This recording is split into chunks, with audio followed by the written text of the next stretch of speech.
Good afternoon, everyone. Thanks for joining us for this week's SMA Inner Circle webinar. And we are thrilled to have Roland Narcy with us today, and I will introduce him in just a moment.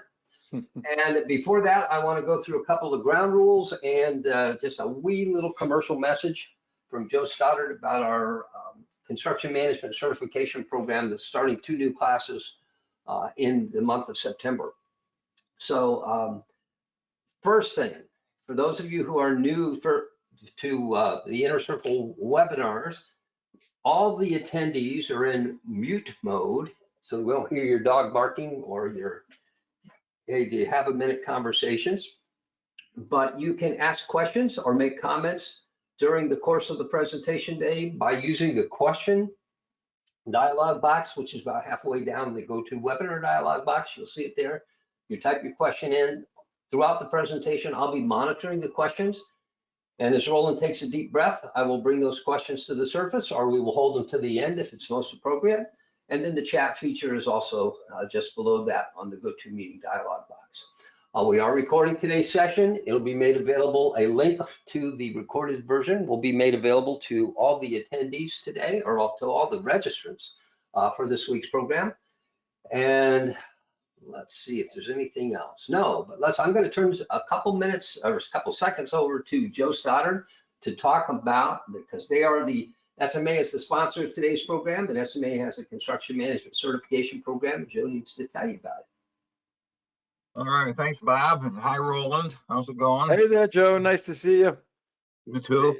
Okay, so we're getting ready for our fall series of our construction management certification program, and we're going to be offering all 3 modules this fall.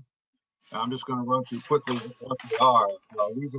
This program lasts roughly 3 calendar quarters, and it's so it'll run, around 9-10 months. And module 1 is kind of the basics of the job of the construction manager or the professional.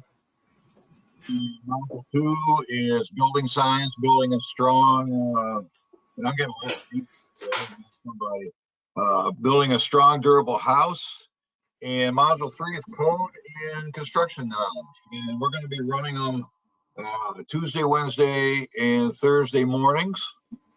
And yeah, if you've got any team members, I will send you a complete curriculum for that class and any other information you need. And I just want everybody to realize that we will be getting rolling here again in the very early fall. And we're also going to be offering our latest offering, which is construction knowledge for sales, selection design center professionals. Now, this ought to be right up the alley of everybody here. One of Roland's star students, Christy Redner, helped us develop the material for this program. So this is all about having your sales people become good, trusted advisors in the realm of construction code knowledge, to be able to help get your prospects off the fence. That's the biggest complaint we've heard lately, is getting buyers to commit. Well, this will give them the tools to help them and get them locked in and working with your company versus doing nothing or going somewhere else. So we're going to teach them how to establish grades and how to sell the structural options that you offer, how to best position the standard options that you offer, so to avoid maybe some of the more complicated or error-prone non-standard options, and so on and so forth. And we go right through practically every system in the house, right through mechanical systems and the whole thing. So we've had a lot of great feedback with it. This will be the 2nd time we offer it. That's going to be on Monday afternoons, 3 o'clock Eastern. So, and that runs for 12 weeks. It's just one quarter. So. That's one module for that one, right, Joe? One module, yep. All right, very good. Thank you, Joe. Appreciate it. Amazing. If you have interest in that, we'll be providing Joe with the emails to everybody that attended the program today, and he will be able to send you the details and a registration link for those classes. Look forward We're to it. real, we're big spammers. We no, we're terrible marketers. So Yeah, well, you won't have any problem with spam with us typically. All right, thanks. thanks, Uh, thanks, Roland. I'm going to Thank you, now Joe. introduce, the internationally acclaimed Roland Narcy, a new Thank home you. sales trainer, one of the best that's out there. He's the author of the best-selling book, Mastery of Selling for New Homes. And I like Roland because of his, well, he's very humorous. He's from originally from England and the UK, so I love the accent. But I Thank you. really like that he brings a lot of practical advice and a lot of real world experience as a sales manager to the process of developing salespeople. In today's program, are you a sales leader or a follower? And discover the difference between simply selling and leading the sale. And I'm going to shut up so that Roland can teach us more about this. No, come on. I've been Nice looking to forward hear to from this program. And so Roland, I'm going to turn it over and All right. take it away. All right. I'm ready. So thank you so much, Bob, for organizing this. I'm very, very grateful to you and to Caitlin. You guys are amazing at what you do. So thank you to the both of you.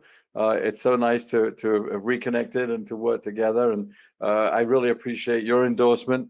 I think that I bring structure to the sales process, just like you bring structure to the building process and profitability. So we complement each other very nicely. So thank you for that.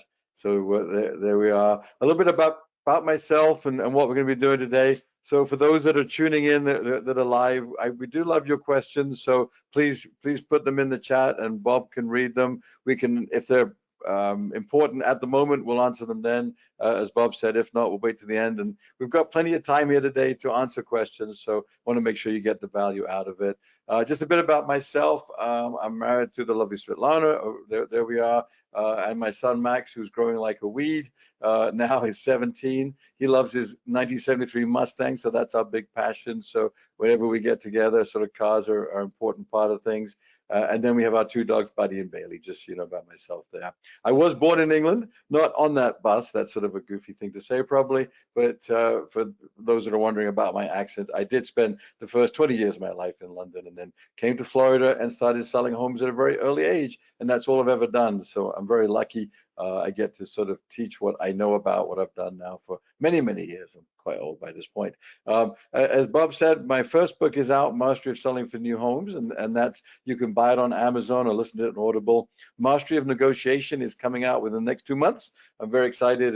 We're just finishing editing now, so that's another book that you can invest in your team. I'm not advocating that you should negotiate. Just if you're in a market that requires it, I want you to be good at it and have all the tools that you need. So there's 22 golden rules of negotiation are part of that. I do write articles frequently for Builder Magazine and other outlets as well. Those are on my website. Like everybody, I have a podcast now. It's called Excellence in Action, or EXCEA as I like to call it. And I really plan to show people what excellence looks like. So my first ones, for example, were talking about social media, but I showed examples, and great video shops and showed examples. So lots of resources. I spend most of my life on the road training, so I visit and train everybody. I train people all over North America. Lots of customers in Canada as well. Speak of the Builder Show, small groups, 4 or 5, all the way up to 50, 60. It doesn't matter. I enjoy either, and we get to connect and work together very beautifully. And then let's see, a few other things. I have a mastermind group of managers. Again, I just deal with sales and a little bit of marketing, but not that I give advice on that, but I'm a sales coach. So we get together with our group. So there's our mastermind group, pictures on the left of your screen. We meet yearly at one of our builders, and that kind of stuff. I have my virtual academy. So if you have 1 to 3 salespeople that would like to be trained in the A to Z of new home sales, I do that twice a year. That's coming up, in fact, in September. It's on 5 Fridays in September. 4 Fridays, I think it is, and 1 in October, excuse me. And then I also do one-on-one private coaching, which I love as well. So just some resources for you or your team. My information is here. I will also send the PowerPoint to Bob so that you can get the PowerPoints if you'd like. So far, so good? All right, Bob, anything to jump in, or should I just keep going? No, all is good. Keep going, sir. All right, good. That's a fairly brief intro for me. All right, so let's get into the processes. Are you a sales leader or a sales follower? If you're wondering, there's going to be I've got a bit of sales management. Mainly, that's what we're focused on. There's going to be 7 tips for management, leadership, and I've got 6 sales tips as well. Quite a few of the folks that we work with, the sales managers, are out there in the field. You might be selling a little bit yourself, but I certainly want to talk about some selling tips so that you can identify what the right process should look like and that kind of stuff. So that was what I thought. So let's get going. All right, sales management tip number 1: sales leaders understand the importance of sales training and role playing. I like to call it role playing. Role play, my name, role in there. Quite pathetic, but there it is. Anyway, but the idea of role playing, there's a lovely quote. I forget who it was, but you might know, Bob. I think like John Wooden or one of those. It's not practice doesn't make perfect. It's perfect practice is what we're looking at. Practice makes permanent. Excuse me. So your job as a coach is to ensure that your team practice perfectly. I apologize for butchering that. I think it was a famous coach like Wooden that said it's perfect practice. And so I totally agree with that. So the first idea here is that we want you to role play with your sales teams out there. If they're not willing to role play, that's not very realistic, because really what we do is sort of like acting but with facts, and they've got to be able to get up and work with their customers. They may be very busy weekend days when you have more than one group of customers in your model, of course, and so you've got to be able to deal with that. So role playing, as long as you present a safe environment, then that's what we want to work on. I like to break the sales process down into 3 acts, and I'll get into that in more detail in the second part of this webinar. But that way it makes it easy. You can perfect each part of it. So act 1 is greeting and discovery and presentation. So role play that with your sales team. I wouldn't do the whole sales process. That could take an hour to an hour and a half, and there's probably very many areas where it could get convoluted and you might come to a grinding halt. Instead, just chunk it down into little 3 segments. So act 1, greeting, discovery, presentation, role play that. Act 2, your demonstration of your model home, and then going out to look at home sites or a move-in ready home, a showcase home, and then asking for the sale on site is the first time you would do that, as we all know. And then act 3, closing. And I'll say it now, I'll say it many more times in my training: never negotiate on your feet, always close at your seat. So we want to practice what that recap looks like sitting down at the end. So all of those things are things that you should role play with your salespeople. That makes sense? Okay. I've tried to make training as much fun as possible when I come out there. I created the idea years ago of these horrible looking flag football belts. And the idea is that my observation as a coach is that most salespeople have their facts together, but they just don't ask enough questions. Would you agree with that? See, that's me giving an example of asking a question, but it really is true. The telling is not selling. We're looking for a plan presentation, not a can presentation. And so a lot of times, especially when salespeople might get nervous, they just tell.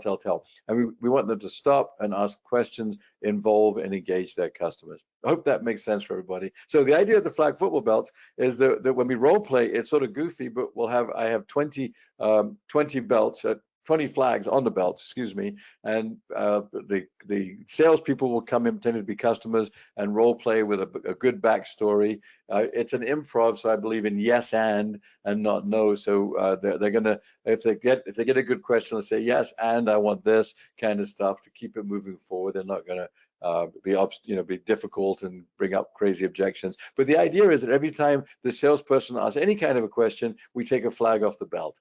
And the idea is to empty the belt and get to at least 20 good questions in the process. They're not normally in a row. It's not rat-a-tat-tat. Asking questions is asking a question, listening, involving. And a question could be, how did you hear about us? Or why would you like to move? Or it could be, what do you think? How does that sound? How does that feel? Either way, we're asking questions and involving and engaging the customer. So that's a fun role-playing game that we can play. That was me recently at Empire Communities in Charlotte, where we were role-playing out there on site and so forth, then sitting down at the end and role playing. Please make a note, have fun when you role play. Just lighten up, enjoy ourselves. The sales process done correctly should be fun for our customers. Hope we'd agree with that. So involve your salespeople, come up with little games, come up with rewards and prizes.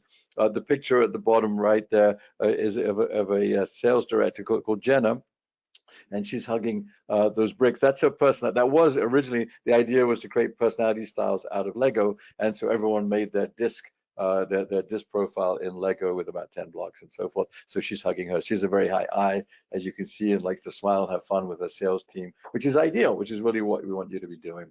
All right, so that part of it is about adapting as well. So have fun with the team and also work on adapting. It's not one size fits all. And in the picture on the PowerPoint, you can see us throwing these little crazy flags in the air. It's just a fun way to celebrate our success that, hey, we've asked at least 20 good questions in the first part of the process. So there's that. All right. Role playing a game, mirroring and matching, having fun, those kinds of things. When I go out there, really, it should never be boring. We like to have fun and engage ourselves. But there are personality styles out of Lego, if you're wondering what the heck I'm talking about. So we looked at our disc graph, and then the salespeople built them out of Lego. So now when you go to talk to your salesperson, you might see that she or he is a high S. And so you'd know to talk about the family. If they're a high D, you're going to get to the point quickly. If they're high I, then we'll have fun conversations and talk about the concert they went to over the weekend or something like that. So it's good for us to know how to adapt.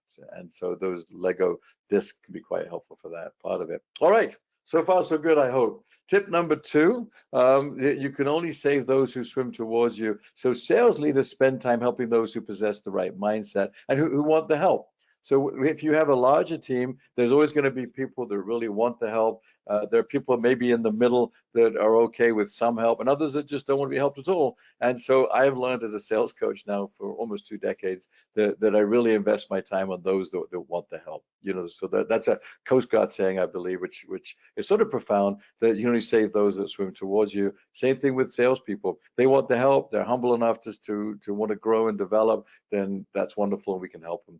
I was at a national builder early in July, and I was so impressed by the amount of salespeople that really came up to me and asked for some coaching and had many questions, and a lot of them are very successful, many millions every year in sales, yet still they had that mindset that they want to grow and get better. So if you have people on your team that don't have that mindset, I don't spend a whole lot of time trying to convert people. It's just not, I don't find it a good use of time. I find it very difficult. Let's get the right people on the bus, the right people on the team that want to grow, want to develop, want to sharpen their skills. Any one of us should be doing that. Show of hands, how many of you want to grow and improve every day? That's where I'm at too. If we can get 1% better every day, just imagine what the outcomes are going to become at the end of that. So that's tip number 2. Work with those that really want your help. Tip number 3, as a sales leader, they understand the whole company is a sales team. So you can pour into the sales team, but what about everybody else that touches your clients? So you've got the admin team, you have the building team. So wherever I go around, we tend to focus on the whole company for at least part of the time. And I had this epiphany when I was a sales director. I finished there, gosh, about 7 or 8 years ago. I was for about 4 years, I was the sales director for a luxury home builder in Southwest Florida. We were building homes from about 1.5 to over 5 million back then. And I would do training with my sales team in this room that had these glass walls. And I noticed how everyone kept walking by and sort of staring at us like, what the heck are they doing in there? And I realized that, wait a minute, I'm missing out on something, that we should really work with the whole company, anybody in the team that again talks to a customer. So working with your building team, because they are going to be meeting customers, and are they getting that training on how to communicate, how to ask good questions, how to adapt, all that kind of stuff is really important. So again, that's it. Sales leaders recognize that the whole company is a sales team and invest in training with them, and then unify everybody: sales, marketing, construction, admin, Design Studio. I can't wait to hear more about that program, Joe, that you were talking about with Design Studio. We're all on the same team, and so the more we can collaborate, discuss our customers, make sure that everyone knows what the motivations are for our customers, then the better the outcome is going to be, the better your customers will feel served. And also it gives a lot of confidence. Whenever I do training with the building team, I just love it, because these guys don't normally get the sort of the soft sales skills that we teach, which is questions and communication, adapting, listening skills, that kind of stuff. What did I say? Something about listening, I think. There we go. All right. So the whole company is a sales team. Tip number 4, this is where we're going to get really into some specifics that you can apply immediately. So sales leaders constantly evaluate their sales team, and then they would do something about that based upon the evaluation. So there's different ways you evaluate, correct? One is management by walking around, to quote Sam Walton. So you've got to be out there. nothing great was ever accomplished behind a desk. I forget who said that. Maybe somebody can put that in the chat and let us know. But as a sales manager, sales leaders need to be out there in the field, observing what's going on, working with their salespeople. Yes, you should have a cadence for a certain number of sales meetings, sales celebration meetings if you want, in one setting, but then on a daily basis, weekly basis, you need to be out there with your sales team. I say daily or weekly, depending on the size of your sales team, obviously. So that would direct that. Daily interactions that you're going to evaluate. How do they interact with others? Do they play nicely with others? Are they a team player? Video shops. I love video shops as a tool for evaluating the sales team. I truly do. As long as you have a good video shopping company where the shopper doesn't get busted. So if you want to email me, I will be happy to recommend the ones the managers I work with have been using. I've probably done, let me not be hyperbolic, but I've probably looked at 40 video shops in the last 10 weeks. That's probably fair. At least 2 months, maybe 10 weeks. And so I'm not one of the video shops that was the shopper busted. So the salesman didn't know that they were being shopped. So we got a really good look into what their process looked like. And you get good things, of course. So let me start with the positives. This young lady, Lisa Trussler, her score is 109 out of 100. So there are good shops out there. You're thinking, what is going on with Roland? Is he drunk again, smoking crack or something? 109 out of 100, that's not possible. Well, the way I set it up is that there are bonus points for managing objections, extra selling style, skill things that I've taught. Well, Lisa, like a few others, has been a sponge for the training. She sells a ton of homes. She's really unstoppable in her sales, 45, 50 sales a year in a market that's not that easy wherever she's been. She just has a wonderful sales process with the right beginning, middle, and end. The end is always going to be closing, lots of involvement. So, and that by the way, her video shop is available on my website, and I've got a note here. Let me bring that up. So email me for some good examples. So I've got maybe 4 or 5 video shops that I've saved with the permission of the manager and the salesperson, and you can look at those if you want to look at what we feel is a good idea of video shop. So video shop is so important. It's the coaching afterwards though that really matters. So when you meet with the salespeople, you'll watch their shop with them. They'll watch it by themselves first is the process. Then you'll meet with them, watch it together. I'll do that with you if we're working together. I love doing it. And then we'll make a list of all the good things to keep doing, and then we'll work on the areas to improve, of course. And so that really is the gist of it. I've got pictures on the screen of salespeople that all had top scores, anywhere from 90 to just over 100, which is not easy to do. It shows they're really working a process, a sales system, and yet they've got delightful personalities. Every single one of these salespeople is very different in who they are, how they communicate, yet they all end up having a very similar, very successful sales process. So that's the magic of all of it, is you want to keep their personality. We're not looking to change them and who they are, but they definitely need to follow the best possible sales process. So it really is provable. Bob, are you still there? Anything you want to jump in and add? I hate to, love to get any feedback. Oh, no, you're good. It's just excellent. Okay, all right, good stuff. So I would recommend investing in the video shops. We don't do it, but we have companies we can recommend, and then I can certainly help with the forms to evaluate and the outcomes and those kinds of things. Conversion ratios is as important as sales results. So we definitely want to look at the conversion ratio of each of your salespeople. And really, I count a conversion ratio for somebody that's walked in, that has come into the sales arena. I just recently had discovered I was working with a company that was measuring all leads, and therefore we couldn't figure out why our conversion ratios seem so soft. We finally realized, no, it's just the ones that we actually get out into our models and work from there. And so that's something very tangible. Once you start measuring your conversion ratios, then you can identify, all right, there's 2 things we can do, 2 big holistic organic things we can do. One is to improve our sales process through training, through working with them. The other is to improve the quality of our traffic. And actually, salespeople can be part of both of those solutions. So that's what we need to teach them, is that don't just depend on us, the builder, to provide great leads. There's so many things that you could be doing to generate traffic for yourself, which will then increase your conversion ratios, which then, of course, increase sales without spending a whole bunch more money. And as a trainer, I only, as Bob said at the very beginning, I only teach what I've done myself. So when I worked initially, I was one of 10 salespeople in a community in South Florida when I was selling actively. a long time ago, in the 1950s. That wasn't quite the 50s, but it was a long time ago. And anyway, I was one of 10 salespeople. There wasn't enough traffic walking through the door to feed me and my family, so I had to go out and get business. So I got really good at realtor prospecting, follow-up, referrals, doing events, all the different things that you should be doing. Now we can add social media to that as well, getting your salespeople involved in that with the the blessing of you and the company to make sure it's branded properly. But that will increase conversion ratios because you'll be driving in qualified traffic. Sales results are definitely part of it, of course, but we want to make sure that it's an even playing field and is it an easier community. And then customer surveys definitely are important. I will warn you though that some top salespeople don't always get the best service because they're so busy and they're selling to so many people. So it's definitely part of it. We want to look into it, but I would say that looking at their video shops and analyzing conversion ratios, making sure they're a team player and giving to the whole company is so important.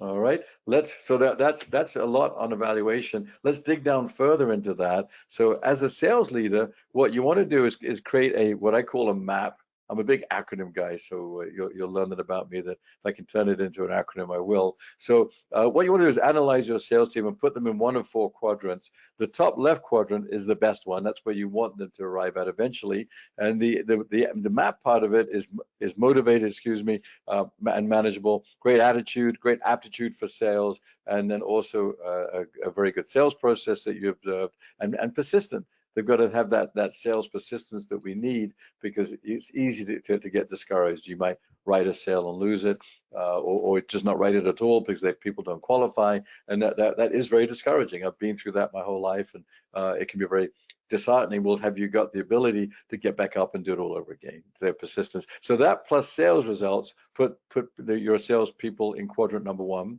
Quadrant 2 is that they've got low map. In other words, one of these things isn't working. Maybe their attitude's not great right now, or they're not that easy to manage, but they're getting sales.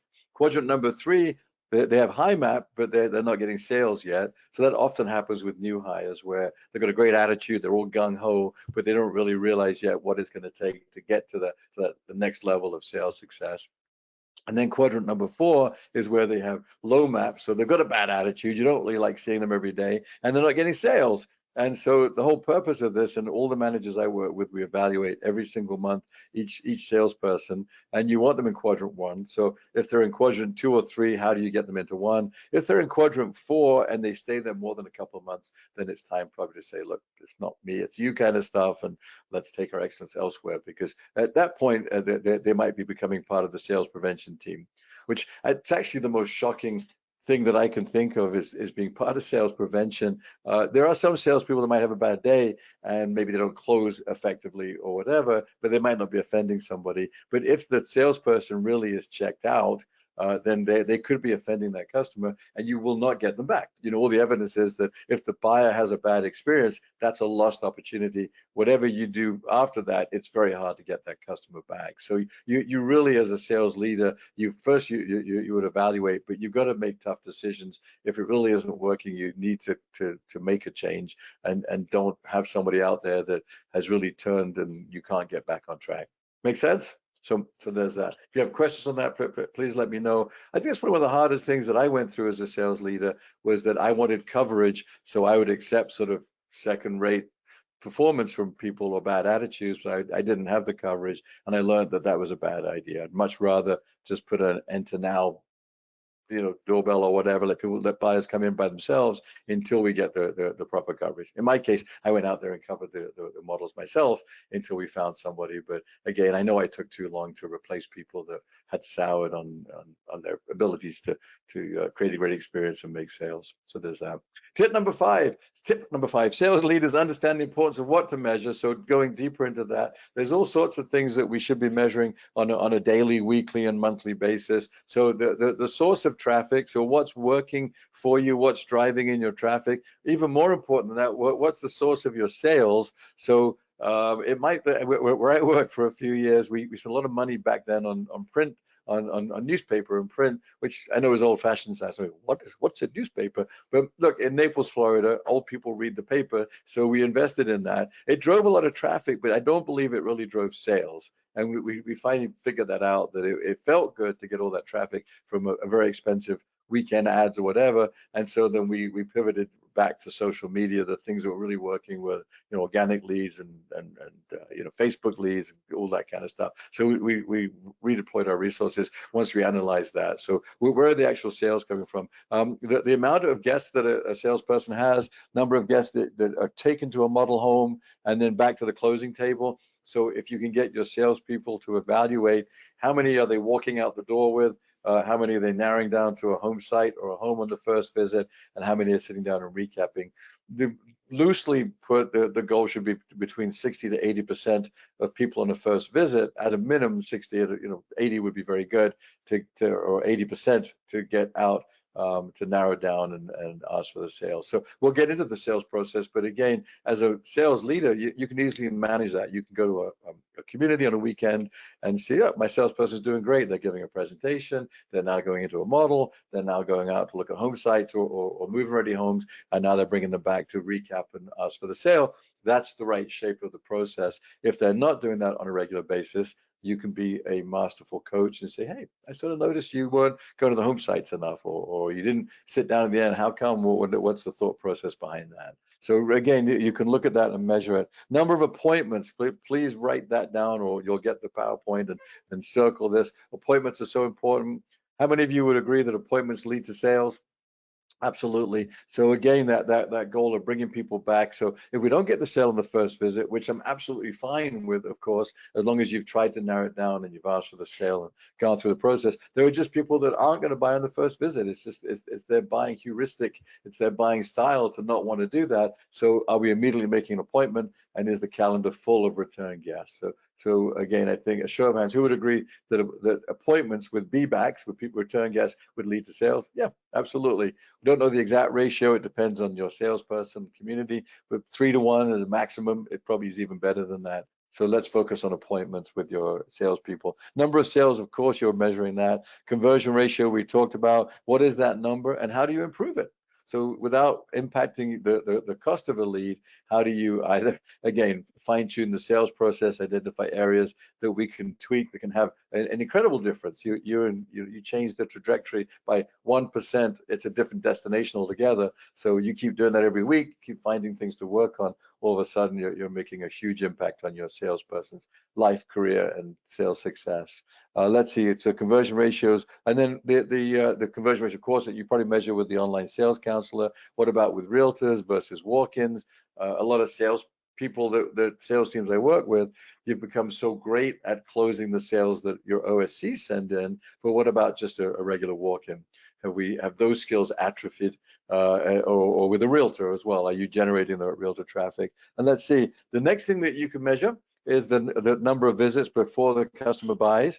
I was very blessed. I really had great managers. I'm very grateful for them. For the 10 years that I was on site in this one neighborhood, we had over 2,000 sales, like 2,200 and something that we sold, and different managers. And I learned so much from each of them in different ways. One of them was to measure the right things, and they would actually measure on what visit each of us would sell our homes. My optimal was the second visit, which was a reason I had a lot of homes sold. Plus, I had a 67% feedback ratio, which was at the top of the 10 salespeople. But those things are important. And again, so as a second visit, third visit, there's often an S curve that digs in a negative way when it gets beyond 4. So do you have the kind of salesperson that somehow, maybe inadvertently is sending people away because that's their comfort until that third, fourth, fifth visit?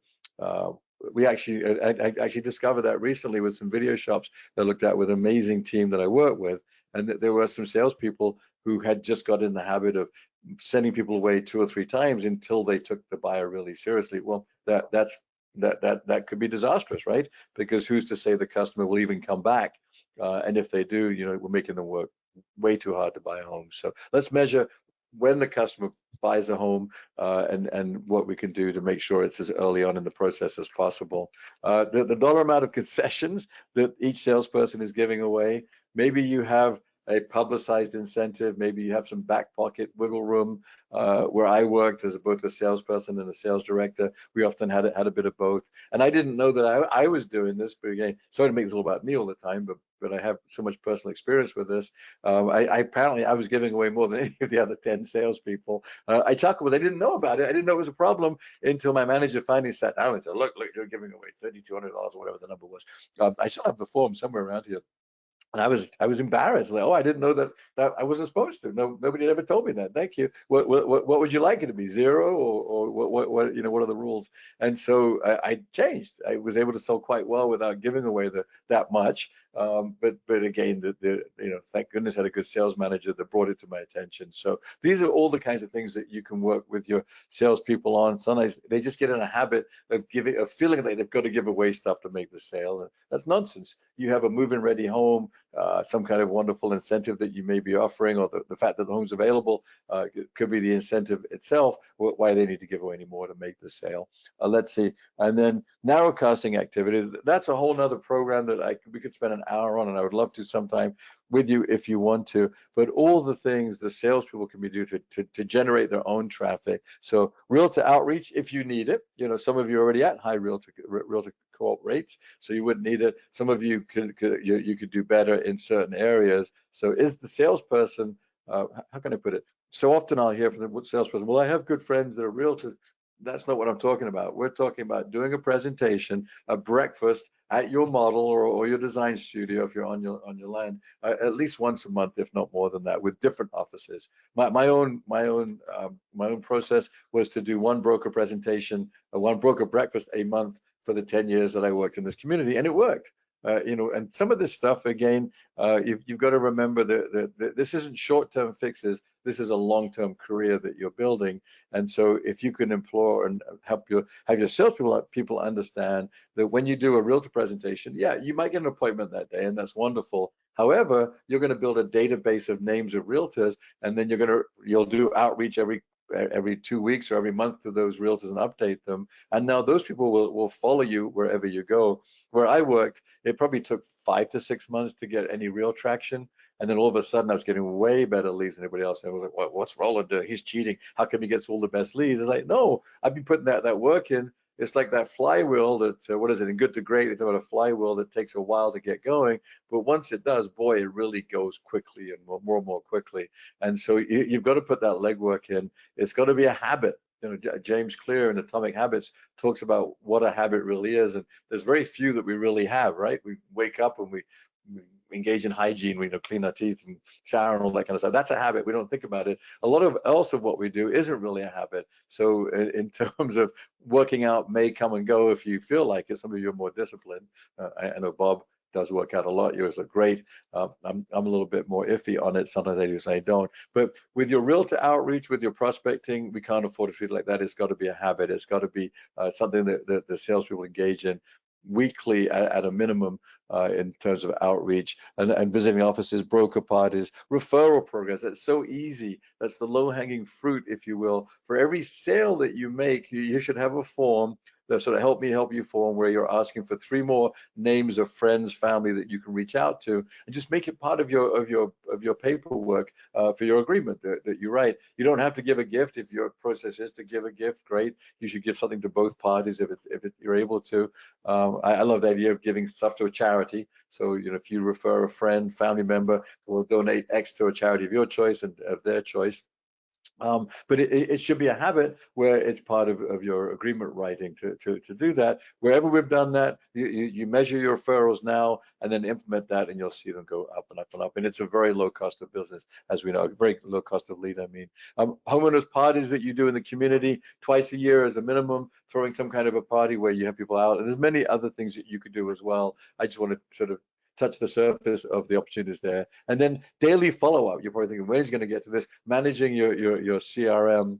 Let's face it, the research says that the average looking time for a customer in the USA is between 8 to 10 months. It's not 30 days. So some salespeople are really good hunters. Others are much better at the gathering part of it. So a hunter wants to close somebody quickly. Well, the 8 to 10 months, it takes a while. So how good are they getting in the database and getting those old leads back?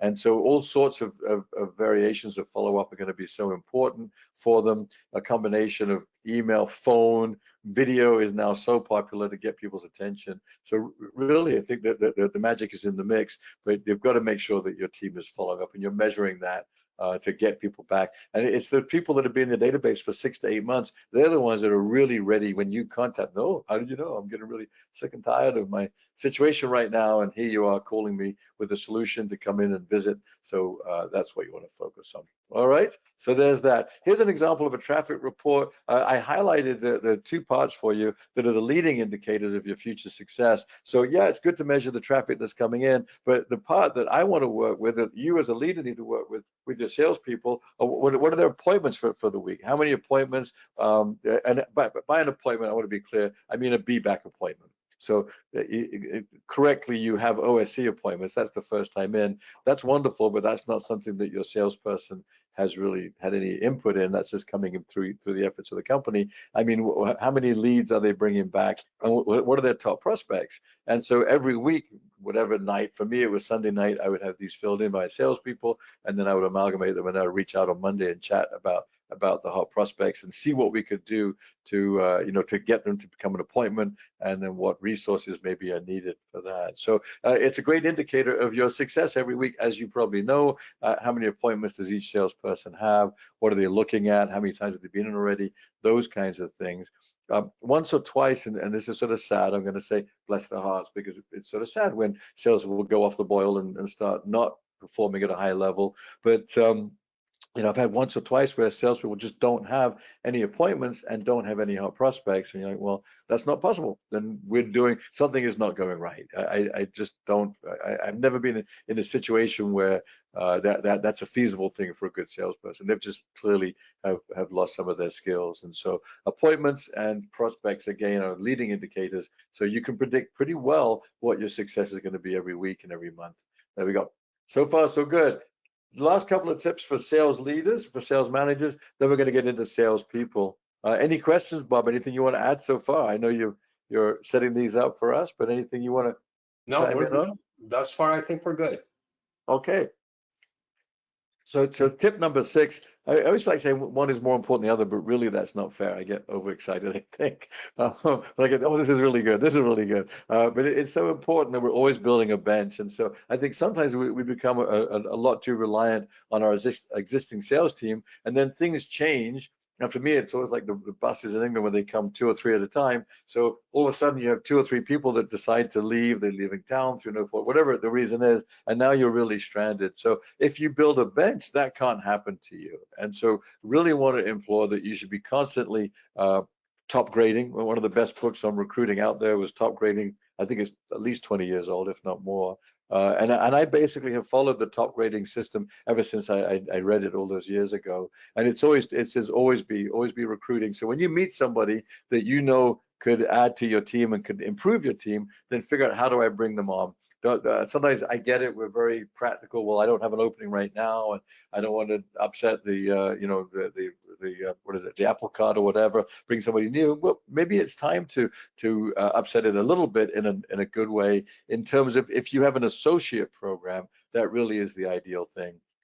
So many times we bring salespeople in that have no experience, which I'm saying a lot here, and let me try to unpack each one a bit better in more detail.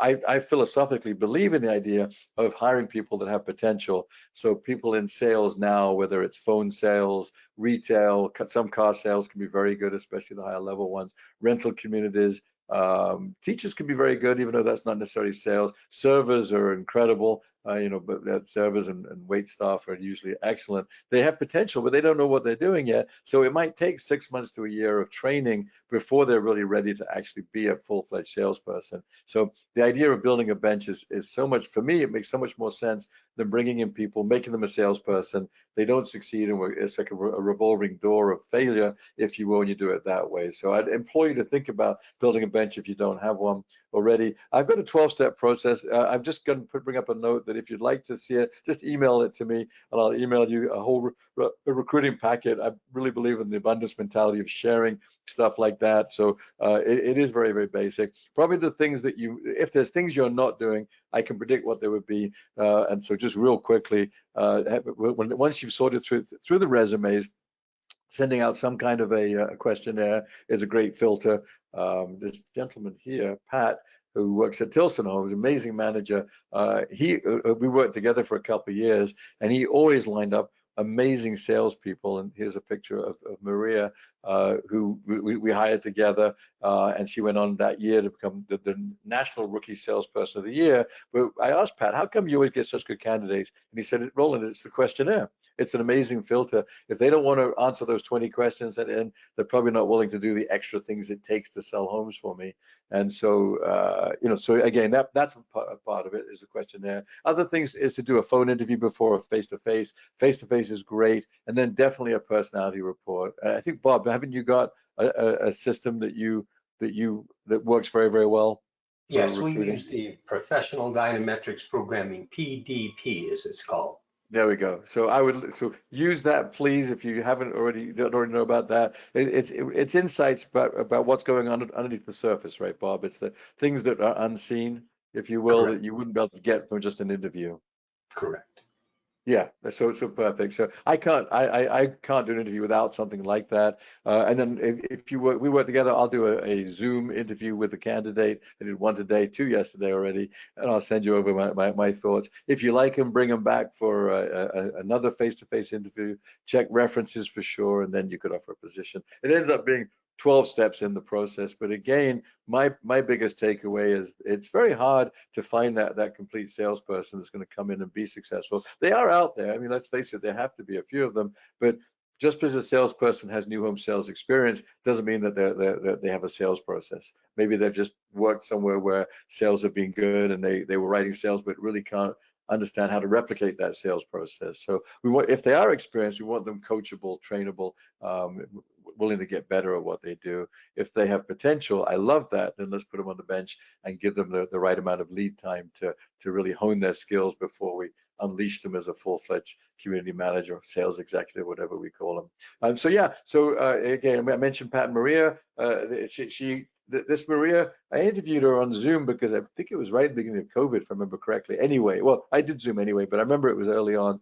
And she ended up interviewing me, and she was a server, and she worked as like a phlebotomist or something in some kind of lab. It was an interesting mixture, but I could tell within 2 minutes this person is going to be great at sales. She was so driven, and literally I watched the video about 6 months ago. I found it on my Dropbox, and she ended up interviewing me. It was great. I loved it. It's like this lady's cool. She's going to sell a lot of homes. And here's Courtney Schmidt. She was OSC of the year for Stevens Fine Homes in North Carolina. Again, amazingly organized, great potential. Didn't have a lot of new home sales experience, but really ran with the process. So again, email me for that. But you got to be thinking about building the team that thinks like you as a leader. And if you've got the wrong people on the bus, you're just going to be beating your head against the wall, as it were, and not being successful.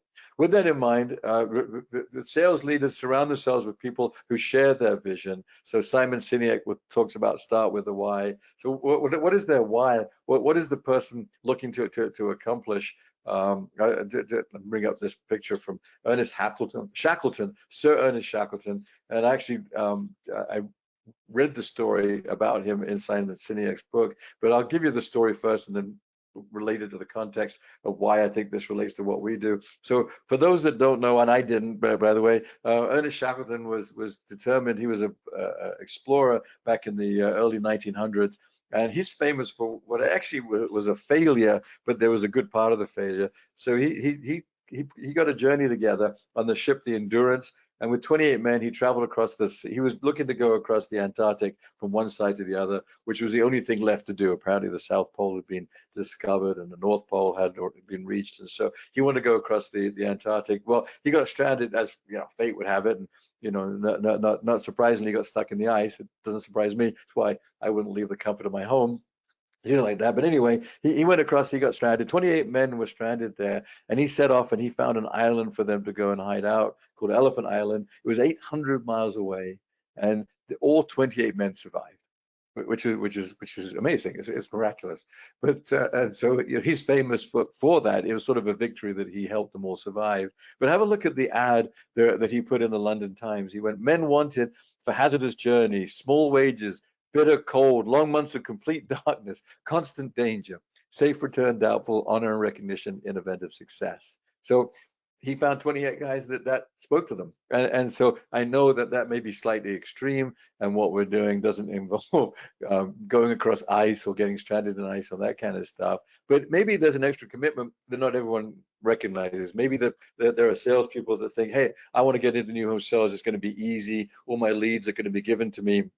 It's very much 9 to 5 and that kind of stuff. And that's not isn't the right approach, right? A show of hands, who would agree that your star salespeople commit a lot more than just the basics, just the essentials, right? They're getting in early, or they're staying late. They're working hard. They're doing they're doing lots of prospecting. They're visiting their realtors. If they have a customer that can't buy a home until after hours at 7 o'clock, they're going to wait and do that once in a while to get that sale written. They have a sense of commitment to the greater project. And that's what you should be really looking for. I implore you to love yourselves enough to hire only the best people that you can. I spent a lot of time, as I shared, interviewing, and I do like people. I am naturally a people person. So it sort of hurts me a little bit when I say, no, I don't think that person's got what it takes. And often it's that extra kind of impetus, that extra it factor or sales charisma, which really is more of a drive, where I feel they're going to really work hard and give you what you want and share your vision. So there's that. All right. Hey, had you heard that story before, Bob, about Sir Ernest Shackleton? I had not, no. Yeah, it's But a I good love it. story, isn't it? Yeah. Yes. I get a little weepy over these kinds of stuff. It just moves me so much to think about, what it takes to commit like that. All right. Now, in the time we have, we're surprisingly, I say surprisingly on track because I'm known to run a little bit late, but I don't think we'll be late today. We've got a lot to cover. We're now going to get into salespeople as well, so that you as sales managers can really understand what the sales process is. So I'm a big believer in simplifying the sales process.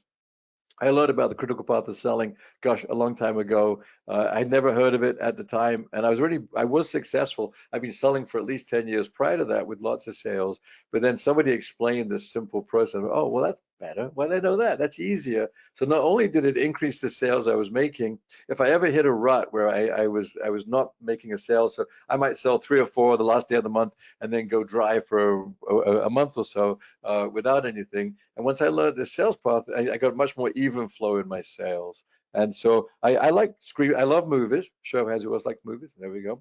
Just recommend the F1 movie randomly if you haven't seen it yet. But I love movies. All movies are written in 3 acts. And so I used to write screenplays. And there's a picture of me with the actor James Earl Jones. That's a young me with the shiny teeth there and the tie. And that's James Earl Jones. And I wrote a screenplay in the early 90s that he was in, which was a miracle. I hadn't really expected it to sort of manifest that way, but it did. So, and I wrote others that didn't get made. So I stuck with my day job of being a new home salesperson, manager, and now trainer. But I still love movies and the way that they're constructed. So I think of the sales process that way. Simply put, there's Act 1, and it's a good way to look at it, because each act builds upon another. You can't miss a step. Oh, let me put it differently. You could miss a step and still make a sale, but then you might not keep that sale because you don't know the real why of what's going on with that customer. You might have got there too quickly. So we want to avoid being transactional and be connective and understand buyers' motivations correctly. So real quickly, Act 1 is the greeting, discovery, presentation. I'm not going to go into the detail I would in a training class, which could be 90 minutes on this quite literally, but we want to do those things correctly. Greeting, I believe in standing up because there's high energy to that, smiling, asking great open-ended discovery questions, those are those how questions, what questions, when questions. I'll get into them on the next page, in fact, and you can look at those. And then giving a presentation, and yes, about our builder. We want a great builder story, and we're selling from the outside in, so macro to micro. So we should be asking questions about the location and finding out where they're moving from, what location features are important. Talk about our neighborhood for those that are selling in communities, and then our builder as well. And then we'll get into the home. So it's not a home-centric presentation. We're doing these other things. Now, I work with a lot of on-your-lot builders. A lot of them actually work with you, Bob. We share a lot of the same customers. So if you're on your lot, then of course it's much more focus on the builder and the builder story and how we're going to serve their needs and differentiate ourselves to them. So Act 1 is about 10 to 15 minutes when done correctly. Then it's let's go look at the model. Not would you like to? You take them into the model, you involve them throughout, narrow down their choices, close the one you're in. So is this the type of home you like to own? For some reason, I think of Mrs. Doubtfire. I do not know why, but is this the type of home you'd like to own? Oh, it's great, laddie. Let's go ahead and look at the home sites. So there we go. I don't actually speak like that with customers, but for some reason that got locked in my brain years ago. But I do love that persona of being kind and friendly is really the point of it. In yellow, narrow down to one of a kind. We can't sell a home unless we narrow the customer's decision making down to one of a kind. So let's go pick out your home site or look at that move ready home. And then after all of that, we're going to ask for the sale. The part of my training that I know is different because I learned it from practical experience is that most sales processes end there on the home site in the model home or whatever it would be once you ask for the sale. No, if the buyer's not ready, which invariably they're not ready at that point, then we're going to say, let's go back and recap. And so that's a huge part of what I teach is to make sure that you have an Act 3 every single time with every single customer you've been out to look at stuff out in the field with them, because if not, your movie's ending at the end of Act 2. So, well, wait a minute, what's going to happen here? So let's bring them back, sit them down, let's sit down and recap. And I'll actually go over this a few times with different PowerPoints to make sure it's clear if it's not what you're doing already. But it's a huge difference maker. I learned this last reference, I think, to this community where I worked at for 10 years. My first year there, I think I was probably 28 years old, and it was an active adult community, so 55 plus, and everyone said, oh, he's too young, it's not going to work, whatever. At least that's what I heard. Them probably got a big chip on my shoulder or something. But anyway, I only had about 12 sales, which really wasn't enough to be successful. And then my sales manager at the time said, Roland, I've noticed whenever you write a sale, you bring the people back, you sit down, and you go through some kind of a recap in your office. Why didn't you do it every time? I was like, well, yeah, why don't I do it every time? And so I tried it, and sure enough, I got a lot more sales. My sales doubled that second year, and then I went on to 45, 50 sales a year for the last 5 years there. But the two difference makers were I prospected like a fiend with realtors. I was good at follow-up, but the prospecting with realtors was exceptional. And then I bring everybody back for a recap. So again, if your salesperson is not sitting down and recapping, then you are leaving sales on the table. And I found personally that many customers are just shy, and it might take 5 or 10 minutes in that recap when they find, you know what, Roland, we like the home, but how do you buy it? Like, I don't know if I get a mortgage, will I even qualify? That kind of stuff. Well, they aren't always going to confide that to you if you've got them out in the big sales office area or wherever you are, garage, or model home, doesn't matter.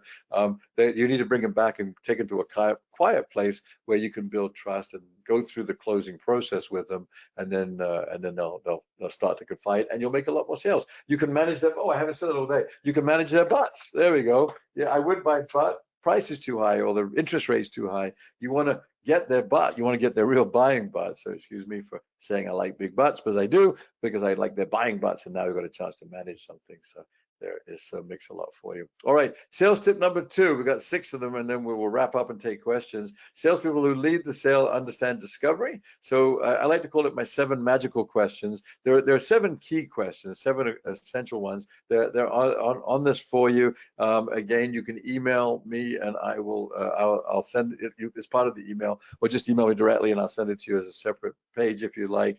But I want to simplify. So there's a lot of questions that a lot of things we'd like to find out. So you could ask 20, 30 questions over a period of time, but I hate training like that. In fact, years ago, I almost taught it that way, and I decided, no, let's simplify it. Let's focus on the essentials first, and each one of these we can drill down on. So what do I mean by that? First of all, you welcome them, and then how did you hear about us is the first big open-ended question, because normally they'll tell you, it goes on the radar, well, I saw you online, I saw you, a friend told me, great, what was it on the website? What was it that your friend said? And they start giving you information, when they'd like to move, what value range would come after that, and then we give a value range to get a value range. Then what they're looking for in the home, and we ask that a couple of different ways, like what else is important. And then once you've gleaned that essential information, and let's face it, these are 7 essential questions. Each one of these questions could end up being a 2 or 3 minute conversation. So when you get into time frame, when you're thinking of moving, maybe they got a home to sell, is it listed? Those are conversations that can sprout out from these essential questions. But once you get to the end of this essential discovery, I want you to chunk it back and Apparently chunking is a phrase that I made up. I didn't realize it. I must have misheard it 20 years ago when I went through training with a certain sales trainer. But it's when you get your hand out and you actually paraphrase or repeat back what you believe you heard. So if I hear you correctly, if I hear you correctly, Bob, you're looking for a 5-bedroom home. You'd like to move in about 6 months. You'd like to keep the investment around 550. You're looking for an open floor plan, a great room. I think you said 3-bedroom, 2-bath.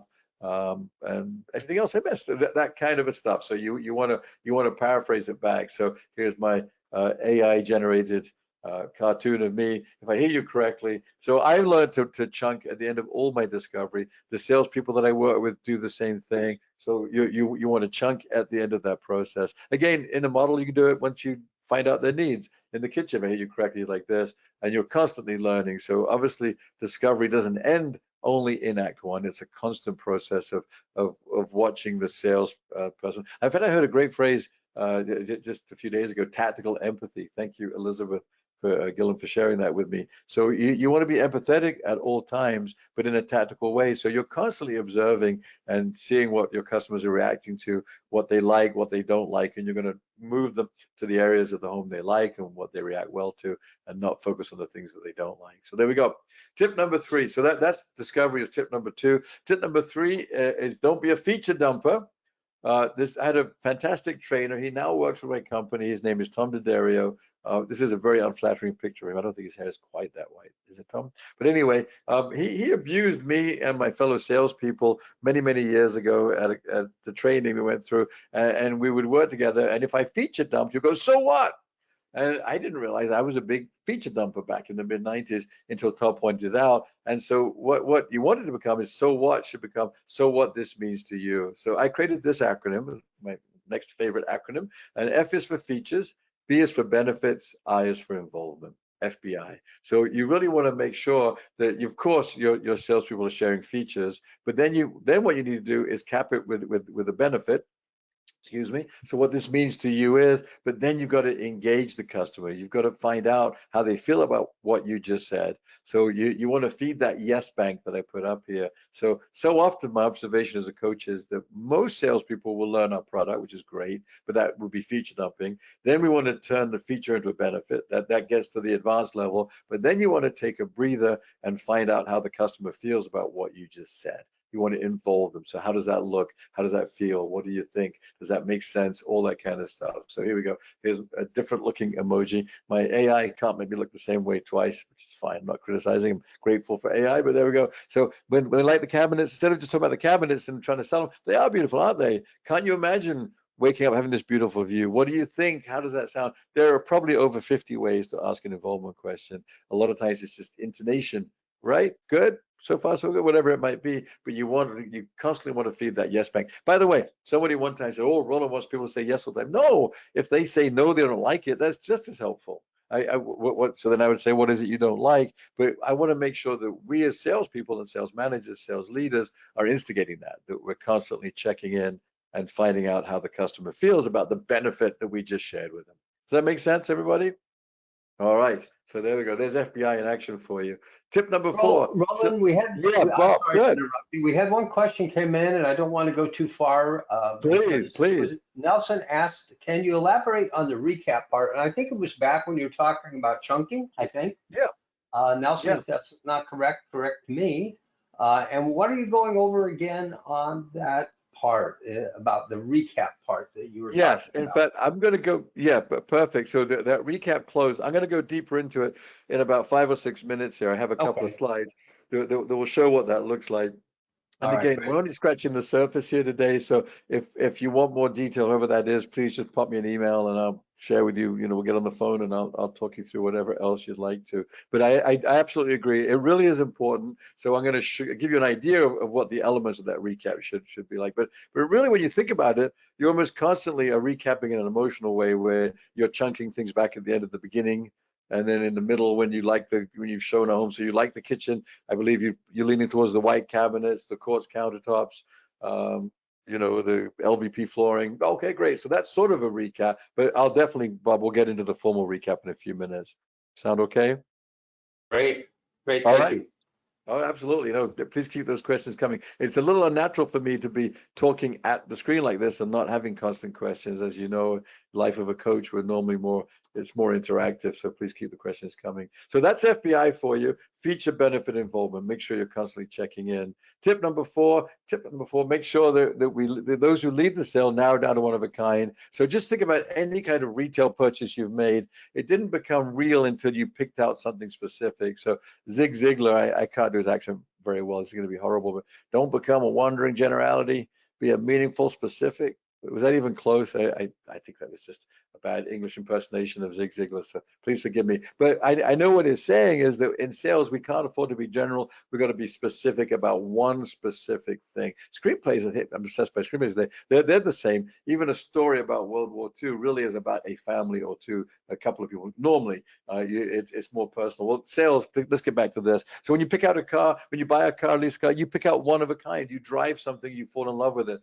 Clothing, you try it on. It's like the sales clerk says, well, Roland, you look thin and young in that. So, well, I look thin and young, then I'm going to buy that. But it's when you try on the jeans or you drive the car, it becomes real. And sales is new home sales is exactly the same way. So and again, as sales leaders, I think most of the people watching this webinar are going to be sales managers. So if that's you, make sure your salesperson is taking people out to the home site. When they go to the home site or home, then there's two things that go on. There's a connection that's formed because people start to fall in love with something tangible, right? You've got to experience it to fall in love with it. So there's a beautiful view of a home site with the sunset, I believe that would be, and that makes you feel good. But also there's FOMO that's created, and that is a real thing, the fear of missing out. Researchers show that they say the part of our brain that's the strongest, most powerful is the amygdala in our limbic system. Well, that deals with fear. I think it dates back to saber-toothed tigers or something like running from tigers and instinctively, whatever. Nowadays, it means missing out on things. It means the fear. It could be the fear of loss, but fear is a very powerful driver for people. So, but I can't fear on missing out on a beautiful home site if I haven't seen it. So, if you believe the customer sales pitch and they say we're just looking, and you say, all right, well, off you go and drive by the home sites, then it's self-validated. They were just looking. If you were to say to them, look, well, since you're here, let's just take a peek at that home site together. Let's just run out there and we'll just have a look at that home site, that view. And on your land, it's narrowing down to one of a kind home plan. Since you're, let's just pick out your favorite plan. Just make it hypothetical, but let's at least get your favorite plan and see what it would be. Oh, the Chatham with the extended patio does look good, doesn't it? So you got to narrow it down to something. So maybe since you're here is the way that you get into it. So there's that. And then once you're finished showing that one of a kind home site and they are starting to narrow it down, then of course we're going to ask for the sale. So let's go ahead, shall we? There's a different looking emoji again for the AI created for me, but we definitely want to ask for the sale. If they want to go ahead, that's great, but drum roll, here it is, Bob. A lot of people just really aren't ready at this point. So back to the recap. So then what we're going to say is, well, let's go back and recap. One little thing prior to that is to create urgency for not just why my community, why my home, and why my builder, but why now. So salespeople, tip number 5, salespeople lead the sale, ask why now. So we're probably doing a lot of these things. I should say 2025 to change that slide. So what the heck am I talking about? It's a big statement, and we don't have a bunch. We have enough time to cover it without rushing, which is, let's start with a big statement. So would you agree, Bob, that it's normal in our marketplace for people to say, well, I'm going to wait and see what happens. I'm going to ride this out, see where the economy is going, see if rates come down, that kind of stuff. Is that sort of what we hear a lot of going on? Especially today, yes. Yeah, and it's the same as it ever was, right? Because you and I are pretty close in age, I think, where we've seen these ups and downs, and I think I've been through 6, if not 7 of these cycles where it's really good, then it slows down. It's really good, then it slows down. So we really earn our money now as new home sales leaders, in causing people to think differently, that actually now could be a great time to buy. So here's a statement that I've said myself for many years. If I could show you that now is an ideal time to buy, or you could say invest, but I'm going to stick with this. If I show you that now is an ideal time to buy, would you consider moving sooner? There we go. So that's a big statement. Let's see how much time I have. I had a customer, yep, time. I think there's not. So I had customers many years ago that had said that they wanted to retire in 5 years and were going to buy in 5 years. And I was very depressed for a few seconds. And I remembered to make this statement, which I learned from a trainer. So if I can show you that now is an ideal time to buy, which you can move sooner. They said, fine. We went out to our models. We picked out a home, picked out a home site. I asked for the sale. They said, no, Roland, remember you were going to talk about why buying now is better than waiting 5 years. I went back and recapped, and I put a list together of the benefits of buying now. So let's look at what that could look like in today's market. So some of us look back at, some people, not me, but some people look back on the post-COVID boom with rose-colored glasses. Oh, it was so much easier when rates were 3.5%. But no, let's be honest about things. When rates were really low, I'm a FUD. When rates were low, when we had low rates, what happened? We had high demand, right? So we all know that. So what did the high demand cause? Most of you on this call, this webinar would have gone through this. We had massive price increases, right? It was so unstable that we had some pre-sales. Most of you then started these, what do we call them, escalation clauses that came into place. And then we just said, forget about it. We're not going to sell, or we're only going to sell spec homes that are on the ground. And there were pauses across the country, as you know. So that was chaotic in itself. So no pre-sales, time delays, massive time delays. I remember that our doors and our windows were on barges in the Suez Canal or something bizarre, some other black swan event that was caused. I think NAHB made the same. You probably would know more about this, Bob. I don't know if it was Ali or somebody at NHB said that we're only equipped to build about 1.9 million homes a year. Once we get beyond 1.9 million, there's a stress on our system or something like that. You ever heard those kinds of statistics? I don't know quite. Yeah, I think the number might be off just a little bit, but yeah, I think it is yeah, off. there's only a certain amount that we can build. I've always heard something, it's less than 2 million. That's the point. Sure. Yeah, exactly. I think my number is probably off. I think we could fact check that pretty quickly. But the concept is that the supply chain gets stressed when we exceed a certain number, and that was caused by low rates. And so quarters and pauses, showcase homes, when he sold move-ready homes, no choices, take it or leave it. Bidding wars, very stressful on buyers. Now, let's have a look. Actually, let's look at what happens, when we have slightly higher rates. Look, there's more even demand. So let's call them normal rates, not higher rates. Let's call them what we're more used to by now. So in the market now, pre-sales are back. You can build the home of your dreams. You can relax, and guess what? You can personalize it. You can go to our beautiful design studio if that's what you have, or work with us in our garage, whatever your system is. But you can personalize your home and get the freedom of choice to get what you want. You can lock in the price. Look at that. That's back. You don't have to worry about price escalation anymore. So you can budget on the future. You have a normal time frame to move in, whatever that might be for you. I know I was at your seminar in Orlando a couple of months ago, Bob, and you had builders talking about shortening that building cycle. I was like blown away by the efficiency. But they couldn't do that before, right? When rates were higher, that's just not possible. But now we can all chill and enjoy the market we're in and provide a quality home on a timely basis. So improved quality, most builders have improved the quality of those. They've upgraded the features to counterbalance the higher rates. So we're offering more and incentives. But we wouldn't have had incentive 4 years ago. That would have been absolutely insane. Now incentives are back, hopefully in a measured way and in an effective way. So again, if you think about it, there's a strong case to lead your customer through the idea of why now. So as a sales leader, in your very next sales meeting, I would love for you to go back and say, hey, I just watched this guy roll, and a bit of an eccentric Englishman that he is, but he wants us to write out a value statement for why now. And that's a great process to start thinking. So it'll come out organically if you write it down and practice it together. All of a sudden, it's like, well, that is true. We can't relax. You can't personalize. You can't lock in the price. So all of a sudden, the salespeople were feeling a lot more comfortable that they need to push a little harder for why now. Which finally leads me to the recap close. We tabled that for about 10 minutes, excuse the pun, but now we're at the closing table. And so salespeople who lead close at their seat. I already told you my story that I learned this from a sales manager who observed me that whenever I sold a home, I was sitting down.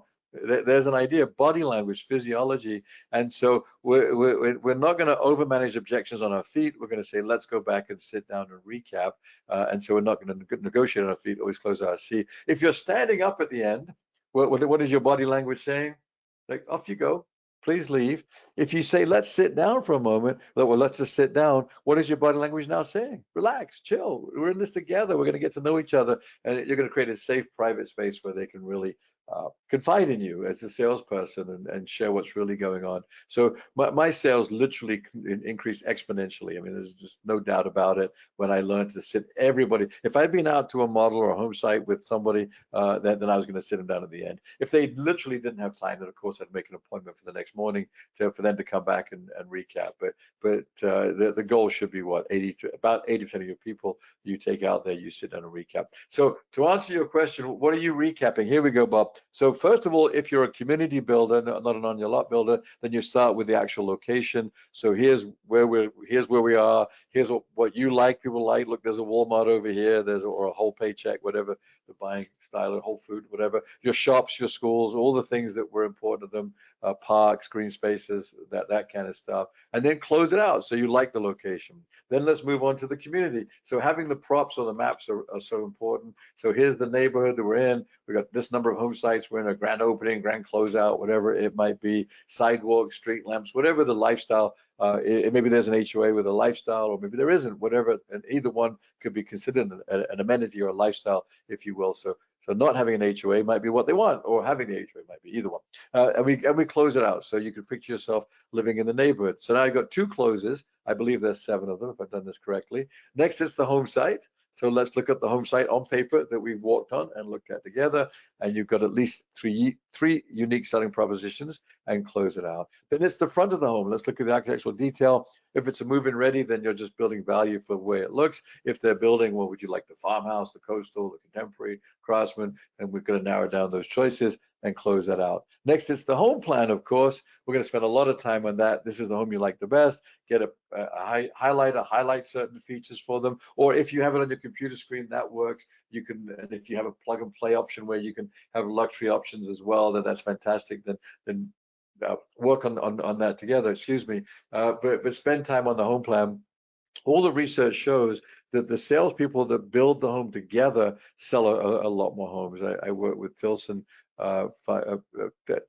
Custom Homes in Texas for a couple of years, and their top salespeople had the same trait that we observed, which was they built, even though they had a wonderful website that was very interactive, the top salespeople didn't send the clients away. They built the home on the computer together, printed it, priced it, closed it. So that's an important thing to do at the end. Included features, let's build value for the included features, and then you close them. So now you feel more comfortable with the quality of one of our homes. Great. Any luxury choices irrelevant. So if they're building and you have choices, let me go ahead and figure it out. You wanted to extend the LVP, you wanted the quartz, not the granite, that kind of stuff. And then you offer to price it out. And then would look at the total investment, and then also the monthly investment. I do have an app that is a free mortgage calculator. It works beautifully. It's very simple. If you want that, just email me and we'll send you the link for that and the code. It's absolutely free. I just really feel very very wholeheartedly that we should be talking monthly investment with a lot of our buyers. They don't care about the price. What does it mean to them? And when they look at that together, it's like, oh, well, actually I can afford that. No big deal. So that's what you'd recap: location, community, home site, outside of the home plan, features, the luxury choices if relevant. Then look at the total and monthly investment, and then you've earned the right to do what? Drum roll, deep breath, ask for the sale. So that's the culmination. That's the sales funnel, which is where you want to get to. And so here's some screenshots of my app that I created this about 8-9 years ago now. I came back from a trip where I got a little frustrated that the salesperson said, "I don't do numbers. Like, don't get me." I have it back for that. But what the point that she was missing, bless her heart, was a very talented salesperson. Other than this one blind spot that she had was like, yeah, but some salespeople don't want to talk to a lender yet. They don't want to get qualified. They just want to know, is it $2,000 a month or $3,000? And if we can't give them that answer, then they're just going to keep looking and find a salesperson that can. So again, show it, price it, close it. So let's recap. Bob, did we cover some good stuff? Absolutely. Get Yeah. away. All right. So just a quick recap, and then any questions that are out there. Sales leaders understand the importance of sales training and role playing. Sales leaders spend time with those that have the right mindset. Sales leaders understand the whole company as a sales team. Sales leaders are constantly evaluating in the various ways that we discussed. Sales leaders understand the importance of what to measure, those important matrix of things to focus on. Sales leaders are always building their bench and also surrounding themselves with people that share their vision. And then the salespeople, we need to lead the sales, understand the correct sales process, and constantly be working on that and improving it. Salespeople who lead the sale understand the importance of discovery, and they also understand features, benefits, involvement, also understand how to narrow down to one of a kind every single time, and then also how to ask for the sale and why now, build value for now being the ideal time to invest. And last but not least, they close at their seat. So there's that. So thank you again, Bob and Caitlin, for setting this up. I couldn't be more honored. And please email me if you'd like some of these things that we talked about, the discovery card, the recruiting process, the info on my app we'll send to you as well, and anything else that you would like to know, as well as the PowerPoints. And that's that. So Bob. Very good. The question Come on back. you just answered one question. It was, what's the best email to reach you at? So that's on the Okay, screen good. right there for everybody. There's another comment. This was fantastic. Thank you from Nelson. And You're very welcome. we addressed the question about the recap before. So I have one question for you, where you were talking about the number of the conversion ratio when you are calculating it based upon the number of guests that come into the model home versus your sales. What's a good conversion ratio these days? I've had one that I've used for years, but it's decades old now. Yeah, it's a very, I will answer the question, I promise, but I want to preface it by saying there's so many variables on that you know, the managers I work with, we have a mastermind group, and they sort of aim for about 10% as their conversion ratio, so about 1 in 10. But there are some salespeople that are literally 1 in 3, 1 in 4. So what is that, like 30%, 35% that I work with? They have much less traffic, maybe a lot more traffic comes from the OSC only. They don't get walk-ins, and they're converting 1 in 3. I've got others, sadly, that are are not quite there yet. They might have just started with, so or it's a much more high volume place that gets a lot more walk-by traffic. But I think that the general agreed upon is about 10%. What do you think? Yeah, that was always considered good in my heyday, and I was always striving to get there, and I ended up at 8% more often than not. Did you? Yeah. 5% was generally was average, and 10% was good back in the days when that was, most of our traffic came that way before social media, before the website presence, etc. Yeah, So, exactly. so The getting OSCs into have the changed the model game. is still about the same. About 10% would be good. That's good. Yeah, and again, I think it's very local. So if you're in an area that's more popular, you have less traffic. Also, that can often increase those conversion ratios and that kind of stuff. So yeah, I think it's and if you focus too much with the salespeople, we don't want them cooking the books and not reporting every single walk-in. That person wasn't really serious. So we've got to be a little careful in how you approach that and make sure that it's handled correctly. But yeah, I think 10% is a normal goal. Yeah, I agree with that. Roland, thank you so very much. For sure, I want to charge Caitlin, my assistant, with working with you to get you back on the webinar schedule for a few months from now to talk about narrowcasting, generating your own traffic. Yeah. I think that would be great. Good. Maybe like a 30 to 40-minute webinar on that topic. There's a lot. Yeah, that would be fine. Be ideal. I would combine it with a bunch of advertising and make an hour out of it. Yeah, and then after that, we've got my book on negotiation. So maybe next year we can do some negotiation tips. We'll keep this going. We'll do that in person when we go to Orlando. Sounds good. I appreciate it greatly. Don't forget, everyone, to check out the construction management certification program with Joe Stoddard and company, and let us know how we can help you. Joe will be sending out an email, but don't just put it in the waste bin. Forward it to the right person on your team if you're looking for that. And I know that I am going to send Roland's information from today and a link to this seminar, which was great. Several people are commenting that it was a great seminar webinar today. So I appreciate you doing it. They look like they've enjoyed it, and I'm going to forward it to a lot of my clients who are in desperate need of getting some better sales going at this point in time. We're here to help. That's what we all live for. It begins with the sales, so we're here to help. Thank you so much. I really appreciate you, Bob. You are a legend in the industry, and I'm honored to work with you. So thank you very much for You know for what this. it I look means? forward to You know what it means when somebody calls you a legend? I'm sure you're going to tell me. It's all over. Is that? That means you're really close to the end and you're really Yeah. old. And you gave me a great compliment through the All program. right. At So if I some get point called a in time, legend, you sorry, go said we ahead. were close to the same age. Not true. Not true. Oh, well, all right. Well, you look I- great, and you're a bodybuilder, so I you're wearing it guarantee well. you mentioned something about doing something in the 50s and said, oh no, that was too early. But that wouldn't have been too early for me. So, So there we go. Oh, it's all impressive. right. Yeah, Thank I you. know that Thanks there's less everybody for, runway ahead of us than behind us. What can I say? you got it. Hey, thanks again, Roland, and thank you everyone for attending today. We've enjoyed having you with us and look forward to the next one. Bye All now. right. Thanks so much. Ciao.